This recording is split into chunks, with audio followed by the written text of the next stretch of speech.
Bismillahirrahmanirrahim. Assalamualaikum warahmatullahi wabarakatuh. Alhamdulillahirrabbilalamin. Wabihi nasta'inu ala umuri dunia waddin wa ala alihi wa sahbihi ajmain amma ba'du. Yang terhormat Ibu Apoteker Sri Rezeki Nur Enda MSI selaku dosen mata kuliah farmasi kedua. Puji syukur kehadirat Allah yang Maha Ghafur yang telah memberikan nikmat dan kasih sayangnya kepada kita agar bisa melaksanakan kegiatan ini dalam keadaan sehat walafiat. Salawat beserta salam semoga tetap tercurah limpahkan kepada junjungan alam, yakni Habibana wa Nabiyana Kanjeng Nabi Muhammad SAW. Izinkan saya untuk memperkenalkan diri terlebih dahulu. Nama saya Anissa, saya dari kelas farmasi 2D dan NIM saya yaitu 220040100095. Pada kesempatan kali ini saya akan membahas mengenai perbedaan sediaan gel dan juga sediaan pasta.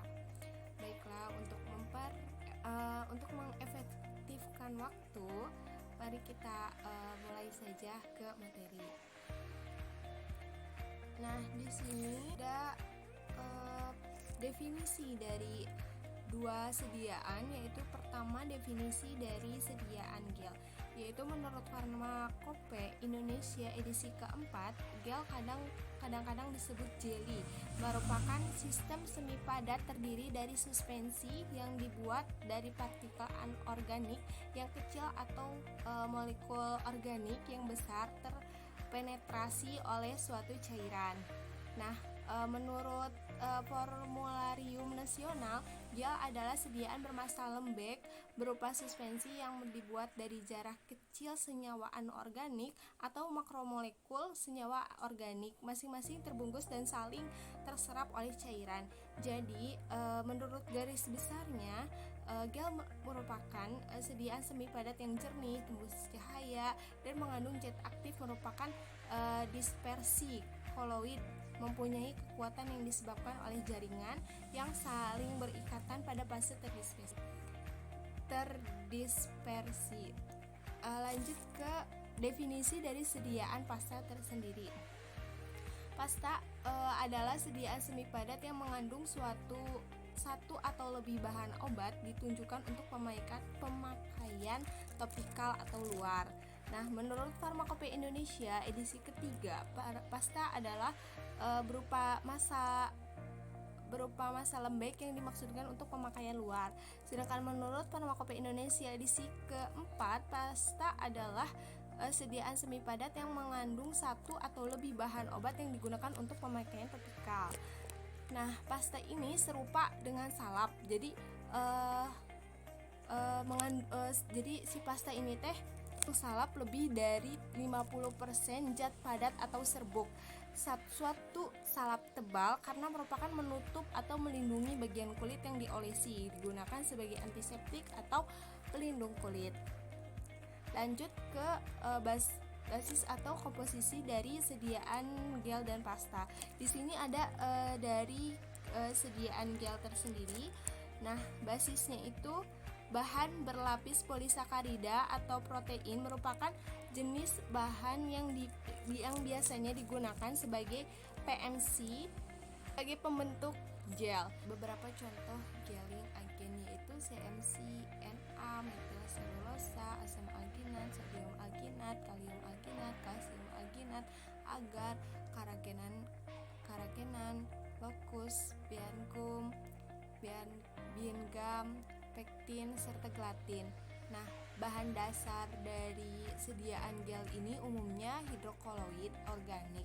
Kadang-kadang digunakan juga senyawa anorganik yang hidrofilik seperti tragakan, Na alginat, pektin, amilum, gelatin, turunan selulosa. Contohnya seperti Na, CMC, tilosa, PMC, karbomer. Nah, basis atau komposisi dari sediaan pasta, yaitu pasta biasanya dibuat dengan mencampurkan bahan obat yang berbentuk serbuk dalam jumlah besar dengan vaselin atau parafin cair, atau dengan bahan dasar tidak berlemak yang dibuat dengan gliserol, terus mucilagol atau sabun. Nah, bahan dasar dari sediaan pasta ini yaitu vaselin, lanolin, adepts lanae, unguentum simplex, minyak lemak, dan parafin bicuidum. Lanjut ke kelebihan. Nah, kelebihan atau keuntungan dari sediaan gel ini terdiri dari untuk hidrogel, penampilan sediaan jernih dan elegan, terus mudah dicuci dengan air, terus sediaan gel ini pelepasan obatnya baik, terus kemampuan menyebar pada kulit itu juga baik. Nah, pada sediaan pasta, kelebihannya yaitu pasta mengikat cairan sekret. Pasta lebih baik dari unguentum atau salep ya, untuk lesi yang akut dengan tendensi mengeluarkan cairan. Nah, bahan obat dalam pasta lebih melekat pada kulit sehingga meningkatkan daya kerja lokal. Kekurangan dari sediaan gel dan juga pasta. Sediaan gel kekurangannya yaitu untuk hidrogel kandungan surfaktan yang tinggi menyebabkan iritasi. Terus penggunaan omolien, golongan ester harus diminimalkan untuk kejernihan tinggi. Untuk hidroalkohol mengandung alkohol dapat menyebabkan pedih di mata.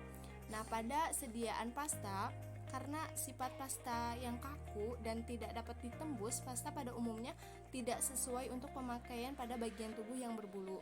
Pada mengeringkan kulit dan merusak lapisan kulit epidermis.